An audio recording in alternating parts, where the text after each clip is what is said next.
Ships are the engine room of the global economy.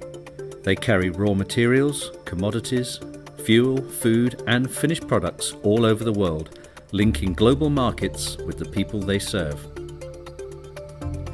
Traditionally, this has been a man's world, but that perception is slowly changing. And it has to change, not only because gender equality is becoming a universal expectation in the 21st century, but also because the shipping industry needs women to ensure its own sustainability.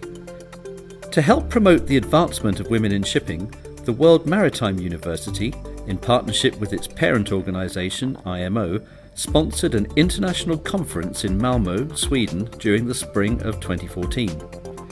Maritime Women Global Leadership attracted women and men from more than 70 countries to discuss the advancement of women throughout the maritime professions. The outcomes of the conference were conclusive. An industry that carries the vast majority of the world's trade needs access to global talent, regardless of gender, and the ability to thrive in a maritime career should not be about gender, but about an individual's inherent abilities. But before this can happen, there are barriers that need to be overcome. Barriers of perception, for example. Take leadership, an important quality in a maritime career. The fact is that women are as effective as leaders as men. So I would encourage everybody, men and women, who want to attract more talent to this industry, which is missing almost 50% of talented population, to help women to realize that they are better leaders than they think. But perhaps the strongest challenges to overcome are cultural. We do have, I would say, cultural challenges. There is the normal systemic, which is about the structure, and then we also have the cultural biases against women, especially in Africa, where we still have to struggle to let the society realize that we need just not only be seen, we have to be heard, because we have something to contribute as skilled and capable women. Part of the systemic challenge is that establishments have to make a conscious decision to include women in the decision-making positions. Although shipping is essential to our world today, to most people it remains an unseen and largely unknown industry. Ships ply their trade between huge megaports, often far away from the city centres where people live and work. That's why it's so important that more people, women in particular, are made aware of the many diverse career opportunities available in shipping. Companies and governments must do more to tailor such opportunities towards women. And it's not just about a career at sea. I think the stereotypic view of what the maritime sector is about, and people limiting careers in the maritime sector to seagoing. We need administrators, we need policymakers, we need lawyers, we need so many people. So we are dispelling that myth and say, present a menu so that people can choose what they want to do. Education, mentoring and networking are key to the advancement of women in shipping. Other initiatives include offering continuous professional development programs that help to maintain a balance between life on board and life on shore. Participation in national and international associations also provides the opportunity to meet like-minded individuals and mentors who can help new recruits to navigate the opportunities and challenges of a career in shipping. Networking is essential, and because women are our natural tendency is to look at friendships and to look at collaboration.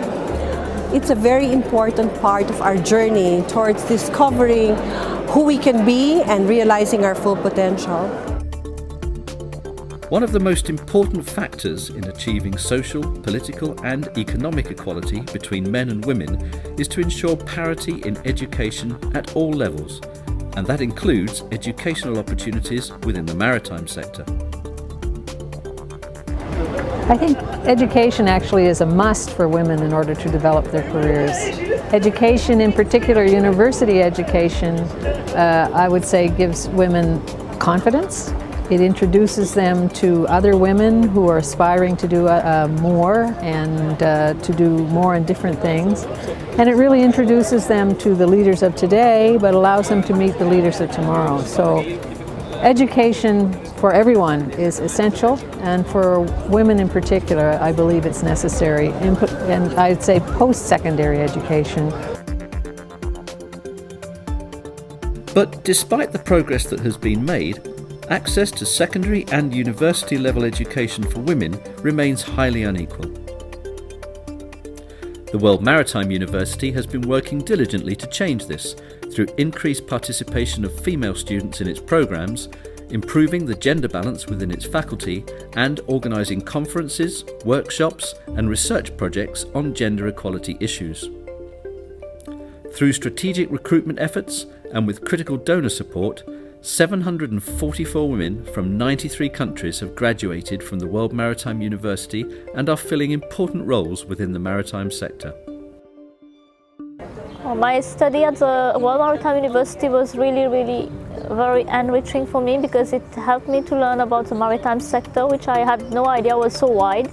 And especially when you do shipping management, you get an overview of all the aspects of shipping, be it legal, operational, technical, or the logistic supply chain. So for me it was truly a learning curve, and I enjoyed it a lot. IMO's own programme for the integration of women in the maritime sector celebrated its 25th year in 2013.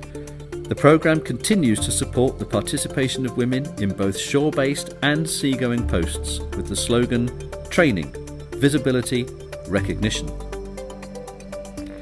And thanks to this and other initiatives, the necessary changes are gradually beginning to happen. In countries like Turkey, I have to admit that there are plenty of challenges for women. But surprisingly, what is interesting is when a woman employed, then they have a fair chance and equal position and payment standards as men. So this is really interesting. The number of female in maritime industry is increasing, so it is a big hope. Maybe in 10-15 years it will be a normal job for women that they are on ship. So I hope it is good progress.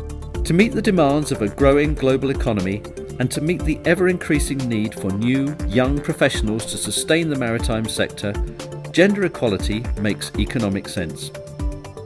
In so many ways, global development depends hugely on the advancement of women in society, and the maritime world is no exception. Much has already been achieved, but as the Maritime Women Global Leadership Conference confirmed, a great deal still remains to be done.